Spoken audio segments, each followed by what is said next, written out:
Bismillahirrahmanirrahim. Alhamdulillahi Rabbil Alamin.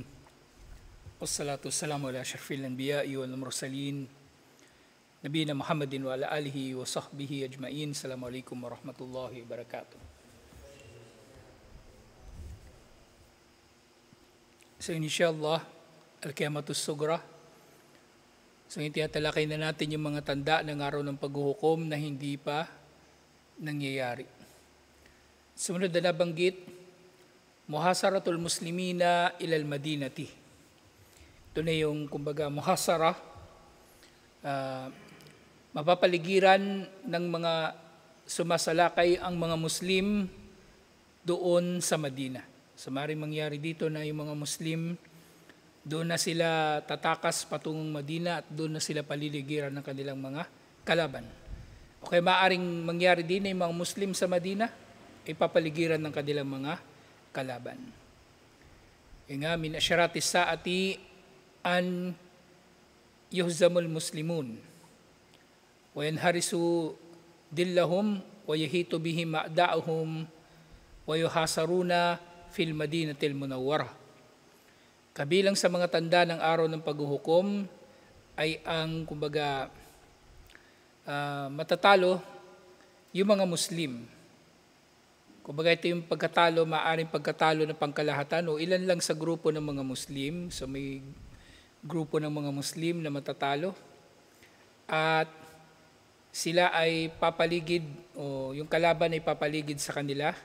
At aatras nga sila patungong Madina. At pag-atras nila doon, ay saka naman sila sasalakayin ng mga kalaban doon sa Madina. Sa isang hadith na iniulat ni Ibn Omar, at ito ay iniulat ni Abu Dawud at Al-Hakim. Qala Rasulullah sallallahu alaihi wasallam, yushakul muslimuna an yuhasaru ilal madinati. Mangyayari ng mga Muslim ay sasalakayin sa Madina hatta yakuna abadu masalihahum salah.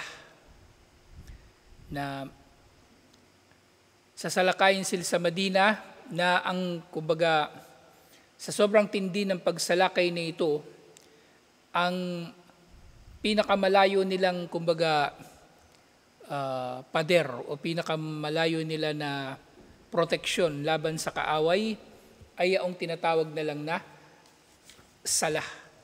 Pero dito, wal masalihu jam'u maslaha wa hiya athagar, ay isang isang kumbaga bunker, kumbaga parang ganun, bunker o isang maliit na kastilyo na ginagamit ng mga Muslim para ipagtanggol ang Madina. Wal muradu abadu mawadi'il makhafa min al-adu.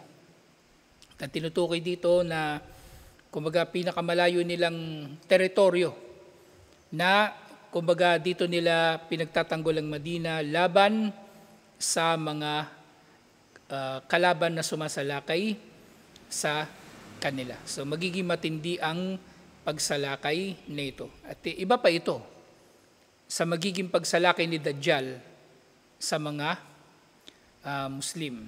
Iba pa ito sa magiging pagsalakay ni Dajjal sa mga Muslim. At nababanggit din sa iba pang mga paliwanag, wasalah maudiun karibum min Khaybar. So yung Salah, malapit na siya sa Khaybar. Ibig sabihin, lumiit na talaga yung teritoryo ng mga Muslim.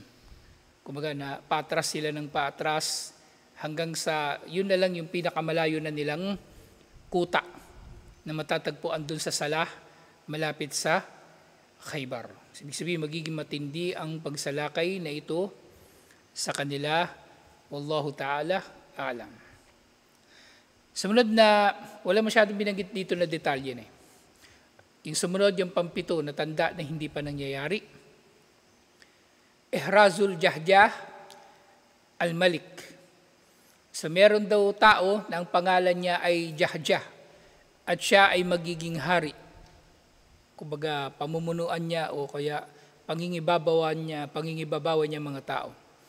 Al-Jahjahu rajulun min Kahtan. So tao ito.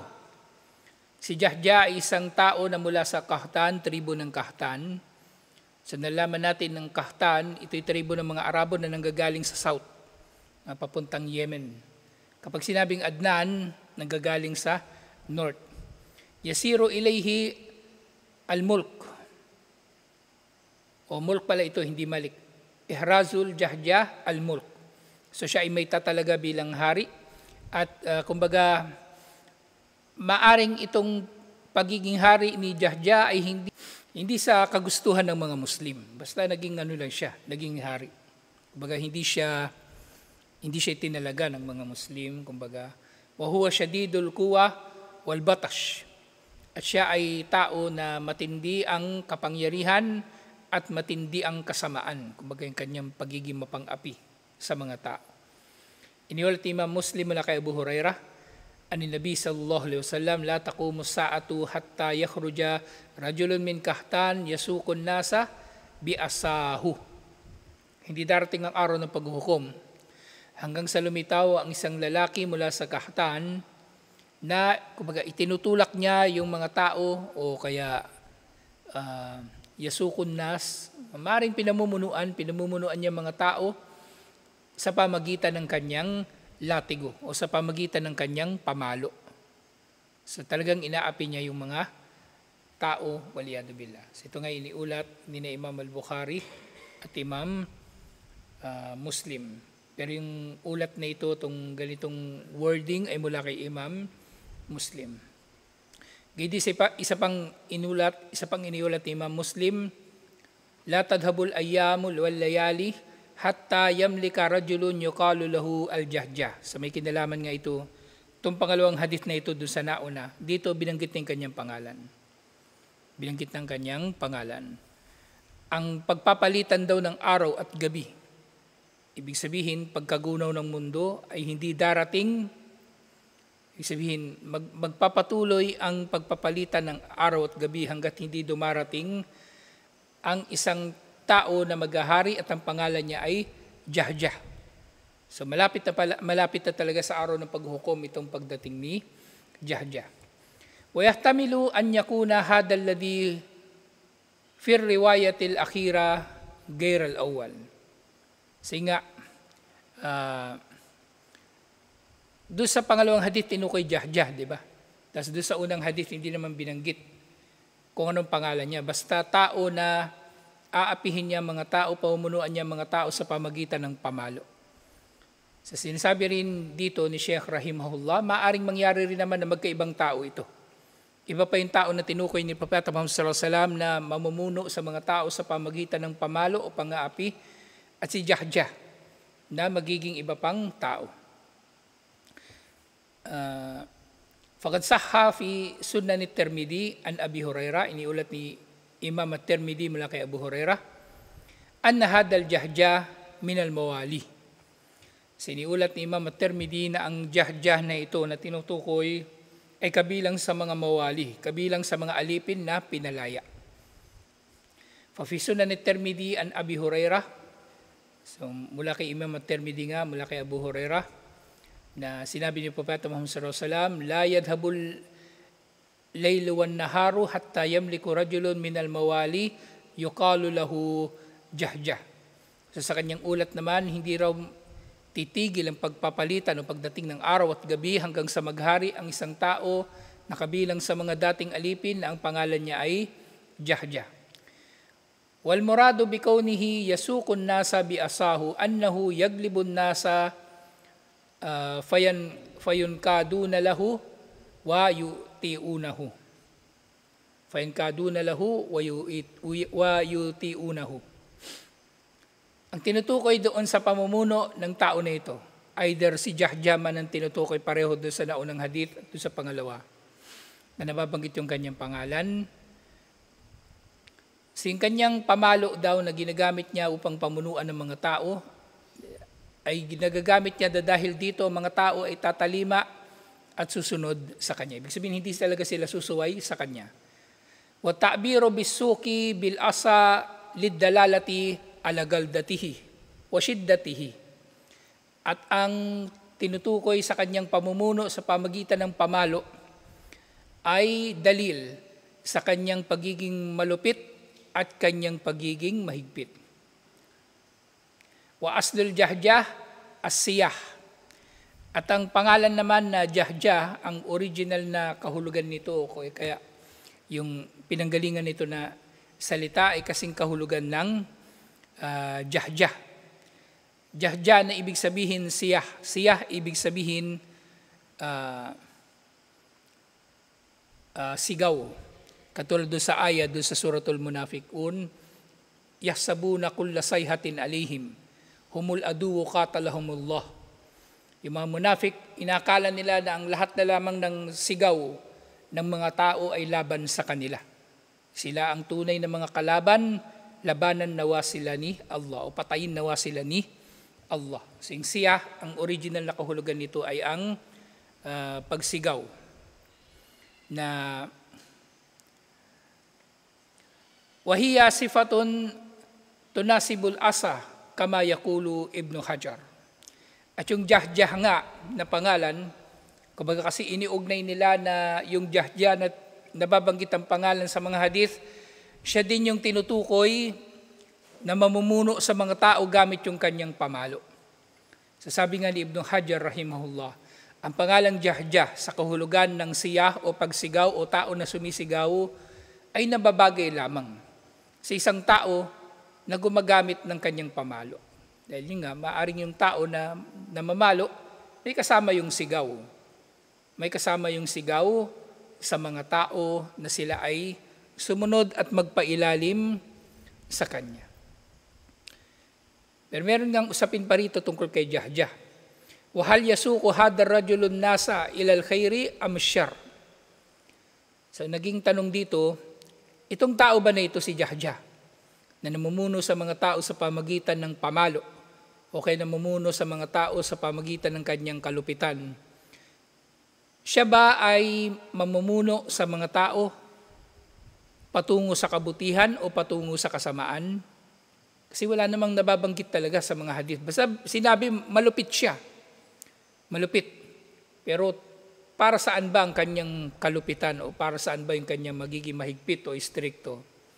Kasi nga, laysa endana bayinan minar Rasuli sallallahu alaihi wasallam bidalik. So wala nang nababanggit na kahit na ano mula kay Propeta Muhammad sallallahu alaihi wasallam tungkol dito. Kung sila ba ay pinapasunod tungo sa kabutihan kaya napakalupit nito ni Jahjah o siya ba ay namumuno ng may kasamaan katulad lamang din ng mga masasamang pinuno na malupit sa kanilang mga nasasakupan, waliyadu billah. Sumunod na tanda, fitnatul ahlas wa fitnatu ad-dahama wa fitnatu ad-duhayma. So, ito daw yung fitna na dulot ng ahlas. Ahlas, ano ito? Isang piraso ng tela. At yung fitna, kumbaga, na dahama, fitna na ng kadiliman. So, 2 beses binanggit dito yung dahama. Dahama na malaking kadiliman at duhayma, maliit na kadiliman. So, iniulat ni Abdullah bin Omar, si magulat ito.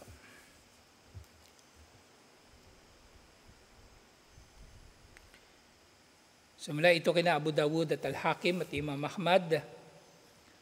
Ito yung hadith na sahih. Kunna inda Rasulillahi sallallahu alaihi wasallama kuudan nadhkurul fitan. So kasama raw nila noon si Propeta Muhammad sallallahu alaihi wasallam na nakaupo. At pinag-uusapan nila ang tungkol sa pagdating ng mga fitna. Fa'aktara min dhikriha. At si Propeta Muhammad sallallahu alaihi wasallam mismo, marami siyang nabanggit tungkol sa mga fitna sa pagtitipon nila na yun. Hatta dhakara fitnat al-ahlas. Hanggang sa nabanggit ni Propeta Muhammad sallallahu alaihi wasallam yung fitnatul ahlas, yung fitna na dulot ng tela. Faqala qailun, wa ma fitnatul ahlas? So yung isa sa kanila nagtanong, ano itong fitnatul ahlas? Ano itong fitna na dudulutin ng tela? Tela lang magdudulot ng fitna? Sabi ni Propeta Muhammad sallallahu alaihi wasallam, hiya fitnatun harbun wa harabun. Ito daw ay fitna ng pagtakas at harbon, digmaan. So kumbaga, ang idudulot ng fitna na ito ay pagtakas ng mga tao mula sa kaguluhan, mula sa mga pagpapatayan at digmaan sa pagitan ng mga tao. Thumma fitnatus sarra, at pagkatapos ng fitna na ito, ng mga pagtakas at digmaan, kumbaga, at siyempre magiging kabilang na rito yung pagpatay at pangungulimbat, pagsamsam sa yaman ng mga tao. So mangyayari yung fitnatus sarra, yung fitna ng madaling buhay, kumbaga yung magiging maginhawa masyado yung buhay ng mga tao pagkatapos ng kaguluhan na ito. Dakhanaha man tahta kadamay rajulun min ahli bayti. Nang fitna na ito sa maring kasama ng tinutukoy diting fitna ng pagpapatayan at fitna ng pagsamsam sa yaman ng mga tao at fitna ng ginhawa, ito raw ay sisimulan o sisimunuan ng isang tao na kabilang sa mga inapo ni Propeta Muhammad sallallahu alaihi wasallam. Yaz'amu annahu minni. Inaangkin ng tao na ito na siya ay mula sa angkan ni Propeta Muhammad sallallahu alaihi wasallam. Marami nga niyan. Totoo nga ito, uliyadu billah, na lahat ng mga namumuno ngayon, kumbaga nagpapakilala na sila ay karapat-dapat na mamuno, lahat sila nag-aangkin na sila ay nanggaling sa angkan ni Propeta Muhammad sallallahu alaihi wasallam. Kahit ang sultan ng Sulu, sultan ng Buwayan, sultan ng Maguindanao, at yung iba't iba pang mga tinatawag na mga salip o sarip sa Mindanao. Bukod pa doon sa mga Arabo na nagpapakilala silang mga apo ni Propeta Muhammad sallallahu alaihi wasallam, napakarami nga nila at napakarami nilang dinudulot na kaguluhan sa mundo. Napakarami nilang idudulot na kaguluhan sa mundo. Yung nga, yaz'amu annahu minni, walay sa minni. Angkinin niya na siya ay mula sa akin, pero hindi naman siya talaga galing sa akin. O kumbaga, hindi siya galing sa angkan ni Propeta Muhammad sallallahu alaihi wasallam, o yung gawain niya walang kinalaman kay Propeta Muhammad sallallahu alaihi wasallam. Wa innama waliyi almuttaqun. Hindi siya nabibilang sa akin, wala siyang kinalaman sa akin, dahil ang aking mga kakampi, sabi ni Propeta Muhammad sallallahu alaihi wasallam, ay ang mga matutuwid lamang, ang mga may takot lamang kay Allah. Thumma yastalihan nasu ala rajulin kawarikin ala silai o ala dilain. At ang mga tao daw, kumbaga, dahil sa maraming mga kaguluhan na mangyayari na ito, sila ay magtitipon, magkakaisa sa ilalim ng pamumuno ng isang tao, kumbaga, hindi permanente, kumbaga, gumagalaw-galaw o hindi stable, hindi matatag ang kanyang pamumuno. Thumma fitnatud duhayma. At pagkatapos ito, mangyayari na nga yung fitnatud duhayma, na yung itim o madilim na fitna. Lahat tada'u ahadan min hadihil umma illa latamathu. Nang fitna na ito ay darating sa umma na ito at walang sino man na magiging ligtas sa fitna na ito. Lahat ng tao sa umma na ito, kapag dumating ang fitna na ito, ay latamathu, kumbaga malalatayan o magkakaroon sila ng bakas mula sa pinsala ng fitna na ito. Faidakila in kataat tamadat. At kapag inakala ng mga tao na tumigil ng fitna na ito, ang katotohanan niya nagpapatuloy pa rin talaga ito. Yusbihur rajulu fiha mu'minan. Sa mga araw na iyon, ang tao ay aabutan ng umaga na siya ay mananampalataya. Wa yumsi kafiran, pero sa gabi siya ay nagiging kafir. Hatta yasirun nasu ila fastatin. Hanggang sa ang mga tao ay tumungo doon sa fustatin. Hanggang sila ay tumungo patungo sa fustatin. Yung fustatin na tinutukoy dito, dalawang fustat. Fustat, ibig sabihin dalawang dalawang kampo ng mga sundalo. Fastatun aymanun la nifaqa fihi. Ang isa sa dalawang kampo na ito ay kampo na nasa kanan na walang nifaq dito. Ibig sabihin, mga totoong mga mananampalataya ang naririto. Wafistatun nifaqun la imana fihi. At yung kabila ay yung kampo ng nifaq na walang pananampalataya talaga rito. Idha kana dhakum fantadirud dajjal minal yawmi aw gadin. Kapag nangyari na ito, na yung mga tao ay ang dami nilang pagdadaanan eh.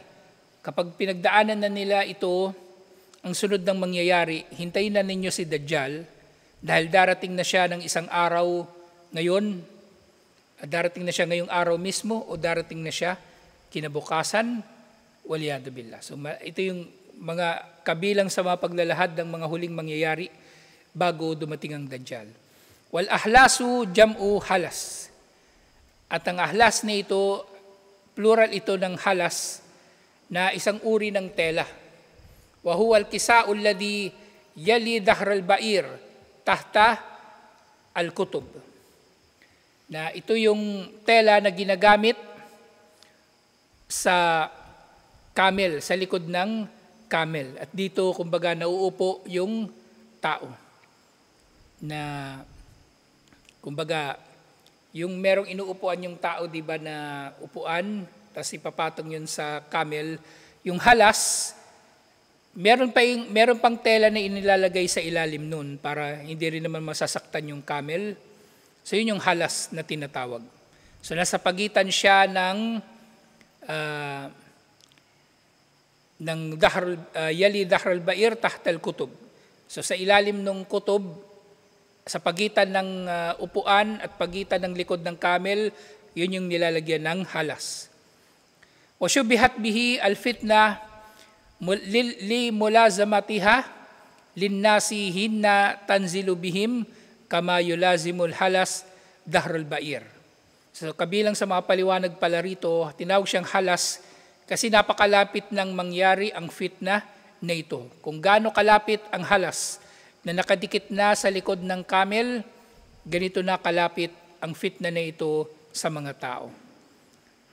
Waqad qala al-Khattabi, sinabi ni Imam al-Khattabi rahimahullah, yahtamilu an takuna hadhihi al-fitnatu syubihat bil ahlasi li sawadi lawniha wa dalmatiha. So maaring tinawag din na, kumbaga ito yung mga pananaw ng mga scholar, iba-iba yung kanilang mga paliwanag. Maaring tinawag ito na fitnatul halas dahil katulad ito ng halas sa maitim o madilim na kulay nito, waliyadu billah. Na, kasi kadalasan na ginagamit na kulay ng halas ay itim o kaya anumang madilim na kulay, dark blue at iba pa. Wal harabaw bifathir ra. Yung harab na tinutukoy dito, hindi pala harab. Fatha daw yung ra. Dihabul mal wal ahal. Ito raw yung pagkawala ng yaman at ng pamilya. Ibig sabihin, magkakaroon ng patayan at magkakaroon ng pagsamsam sa mga yaman. At binabasa rin nila ito bilang harib. Halimbawa, yuqalu, haribar rajulu fahuwa haribu fulanin idha salaba malahu wa ahluhu. Na kumbaga yung harib, yung translation nila ginamit dito, plunder. Yun nga yung pangungulimbat. Pangungulimbat.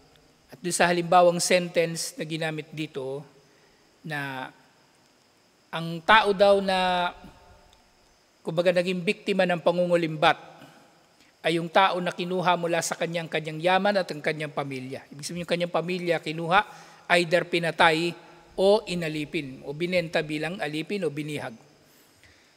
Wasarraun ni'mah allati tasurrun nasa min wafratil mali wal afiyah. At yung fitnatus sarra na pagkatapos nitong ahlas na tinatawag, di ba mauna yung ahlas, fitnatul ahlas, pagkatapos yung tinatawag na Fitnatus sarra, ito naman yung pagdating ng mga biyaya na dahil dito magiging masaya ang mga tao dahil sa pagdami ng yaman at ginhawa.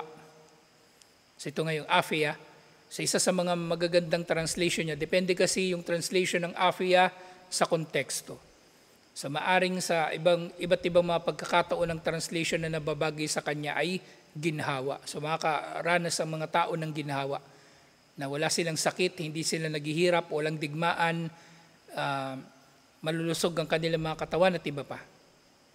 Udifatil fitnatu ilayha lianna ni'ma sababuha. At gayon din, tinawag itong fitna dahil ang biyaya na ito na dumating sa kanila, yung ginhawa na dumating sa kanila, at yaman na dumating sa kanila, ay magdudulot ng fitna.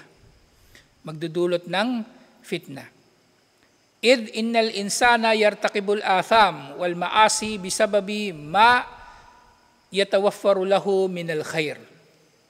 Na dahil sa kabutihan na tinatamasa ng tao, sa halip na nagiging malapit siya kay Allah, nagpapasalamat kay Allah, ginagamit ang yaman at ginhawa sa paglilingkod sa relihiyon ni Allah, gumagawa pa siya ng kasalanan at pagsuway kay Allah. Kumbaga, yun na yung ginaganti niya. O mas gusto pa niya madagdagan yung kanyang yaman at ginhawa, gumagawa pa siya ng kasalanan. Wa qawluhu kawarikin ala dal'in. At yung sinabi ni Propeta Muhammad sallallahu alaihi wasallam na magtitipon yung mga tao sa ilalim ng isang pamumuno na katulad ng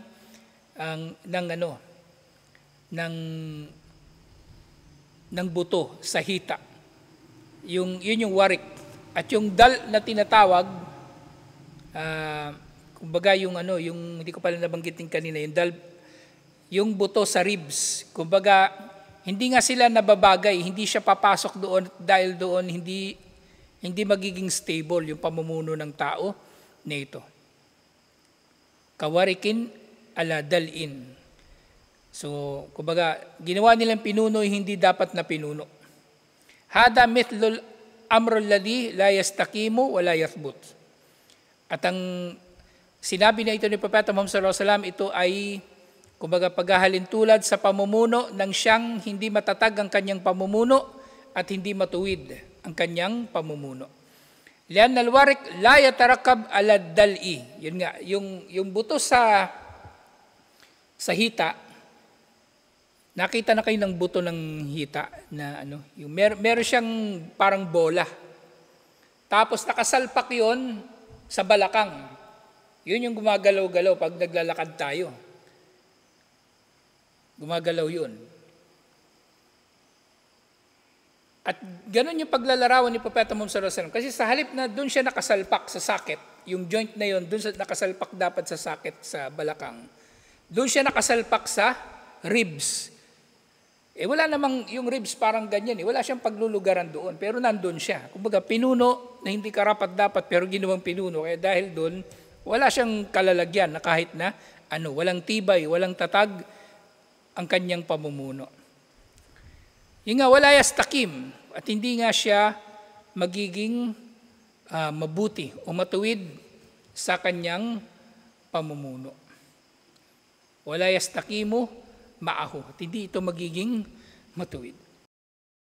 At yung duhayma na tinutukoy, ad-dahiya allati tadhamun nasu bisyarriha.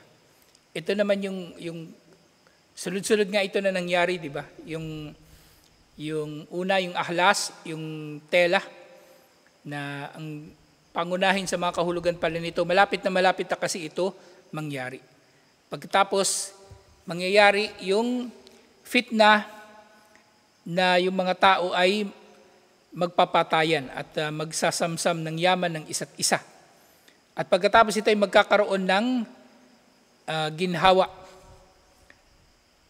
na ang mga fitna na ito ay sisimulan o pasisimunuan ng tao na nag-aangkin na galing siya kay Propeta Muhammad sallallahu alaihi wasallam. Pero wala siyang kinalaman na kahit na kay Propeta Muhammad sallallahu alaihi wasallam.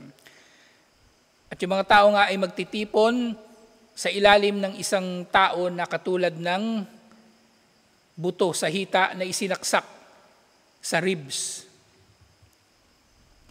So actually itong tao na ito, maaring siya rin yung tao na nabanggit nung sa nauna. Isang tao lang ito.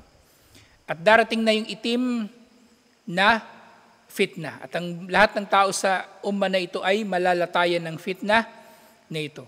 Kapag inakala ng mga tao na tumigil na ang fitna na ito, nagpapatuloy pa rin talaga ito. Hindi ito tumitigil. So ito na yung tinukoy nga na fitna to duhayma. Ito ay maitim na fitna o madilim na fitna na maaring ganito siya inilarawan kasi marami itong dulot na kalituhan at maaring darating ito ng biglaan na hindi inaakala, hindi inaasahan ng mga tao, waliyadu billah.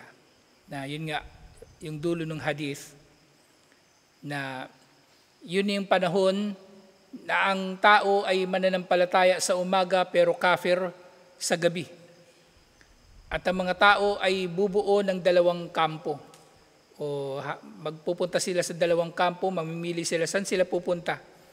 Yung kampo na walang nifaq, na mayroong pananampalataya doon, at kampo na puro nifaq at walang pananampalataya doon. At kapag nangyari na yon, darating na ang Dajjal sa mismong araw na yon o sa susunod na araw. So, ibig sabihin, pag nangyari yon, malapit na rin talaga na darating ang Dajjal, waliyadu billah. So itong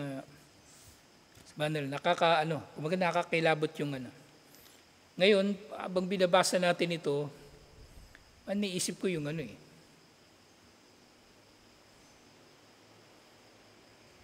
yung ISIS. Maraming pwedeng i-connecta sa kanila mula sa mga inilarawan dito ni Propeta Muhammad sallallahu alaihi wasallam. Pamumunuan ng tao na nag-aangkin na siya ay mula kay Propeta Muhammad sallallahu alaihi wasallam. At yung ahlas, itim na tela, itim na bandila ng ISIS na bandala sing-sing ni Propeta Muhammad sallallahu alaihi wasallam, pero ginawa nilang logo ng kanilang kasamaan, kanilang pagpatay, panggagahasa, pangwawasak, pangangamkam ng yaman ng mga tao, lalong-lalo ng mga Muslim. Siyempre, pinuno na hindi karapat dapat mamuno. Sila yung lahat Sila yung lahat, waliyadu billah. At fitna ng buong umma ay maapektuhan. Lahat ng mga bansang Muslim halos biniktima ng ISIS. Wala man doon mismo si Abu Bakr al-Baghdadi, pero yung kanyang mga alipores, kanyang mga kampon, nasa iba't ibang mga bansa at gumagawa ng kaguluhan. At yun nga, kapag nangyari daw ito, yung mga tao mahati sa dalawang kampo. Kampo ng pananampalataya na walang nifaq at kampo ng nifaq na walang pananampalataya. Marami nga sa mga sympathizer ng ISIS, may kita mo marami dyan hindi naman matutuwid Tapos magugulat ka na lang, bigla-bigla, jihadi na. Iba pa nga dyan, umiinom ng alak, hindi nagsasala ng maayos. Tapos ngayon gusto ng jihad. Anong kagaguhan yun? So, walang kumbaga fit na talaga yung dala-dala nila. At kapag nangyari na yun, kumbaga darating na si Dajjal. Kasi nga, kapag dumating si Dajjal, kabilang talaga sa kanyang mga magiging tagasunod, yung mga terorista.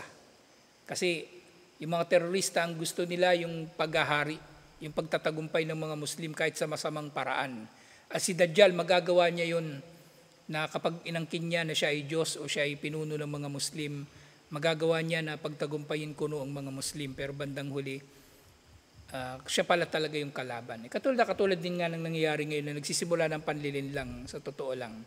Ang Iran, nagpapakilala ng tagapagtanggol ng Palestine, tagapagtanggol ng Yemen, tagapagtanggol ng kung ano-ano na may kinalaman sa mga Muslim. Pero bandang huli sila pala talaga yung kalaban. Sila yung mga nagiging dahilan ng paglala ng mga digmaan sa mga lugar ng mga Muslim. Baka mamaya yung Iran din ang may kinalaman sa digmaan sa pagitan ng India at Pakistan. Iran at ang mga Hudyo. Iran at mga Hudyo. Hindi naman to yung tafsir nito, pero nakikita ko lang yung parallels. So, ibig sabihin, katakutan na talaga natin itong mga araw na ito dahil malapit na talaga tayo sa araw ng paghukom Waliyadu billah. Tutuloy natin ito insyaAllah. Assalamualaikum warahmatullahi wabarakatuh.